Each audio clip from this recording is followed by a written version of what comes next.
Hi, I'm Kathy Mansfield from Kentucky, and I'm a school librarian. The book I'd like to share with you today is Scary Stories to Tell in the Dark by Alvin Schwartz. I picked this because as a child I loved scary stories, and I found out as an elementary school librarian, so did my kids, especially the boys. So I was grateful to have this book in my collection that those students could read and enjoy too. One of the stories is called The Haunted House. One time, a preacher went to see if he could put a haunt to rest at a house in his settlement. The house had been haunted for about 10 years. Several people had tried to stay there all night, but they always would get scared out by the haunt. So this preacher took his Bible and went to the house, went on in, built himself a good fire, and lit a lamp. Sat there reading the Bible.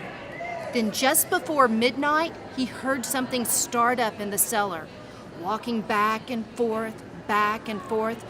Then it sounded like somebody was trying to scream and got choked off. Then there was a lot of thrashing around and struggling.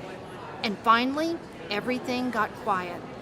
The old preacher took up his Bible again, but before he could start reading, he heard footsteps coming up the cellar stairs. He sat watching the door to the cellar, and the footsteps kept coming closer and closer. He saw the doorknob turn, and when the door began to open, he jumped up and hollered, "What do you want?" The door shut back, easy-like, and there wasn't a sound. The preacher was trembling a little, but he finally opened the Bible and read a while. Then he got up and laid the book on the chair and went to mending the fire. Then the haunt started walking again, and step, step, step up the cellar stairs. The old preacher sat watching the door, saw the doorknob turn and the door open. It looked like a young woman.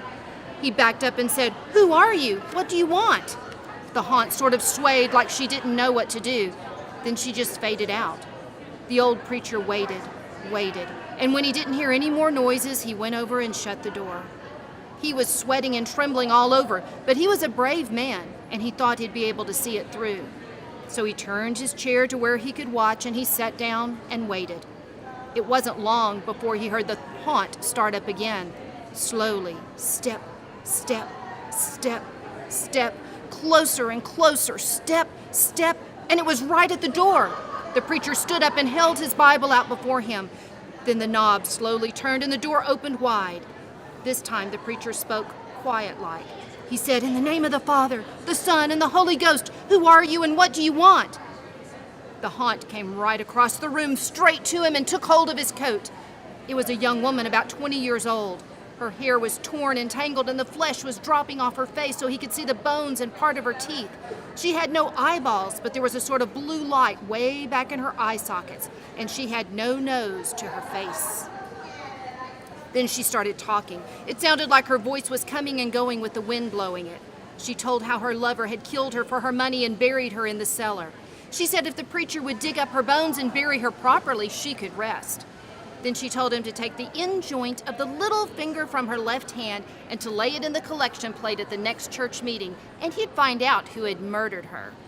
And she said, "If you come back here once more after that, you'll hear my voice at midnight, and I'll tell you where my money is hid, and you can give it to the church." The haunt sobbed like she was tired, and she sunk down toward the floor and was gone. The preacher found her bones and buried them in the graveyard. The next Sunday, the preacher put the finger bone in the collection plate, and when a certain man happened to touch it, it stuck to his hand. The man jumped up and rubbed and scraped and tore at that bone, trying to get it off. Then he went to screaming like he was going crazy. Well, he confessed to the murder, and they took him on to jail.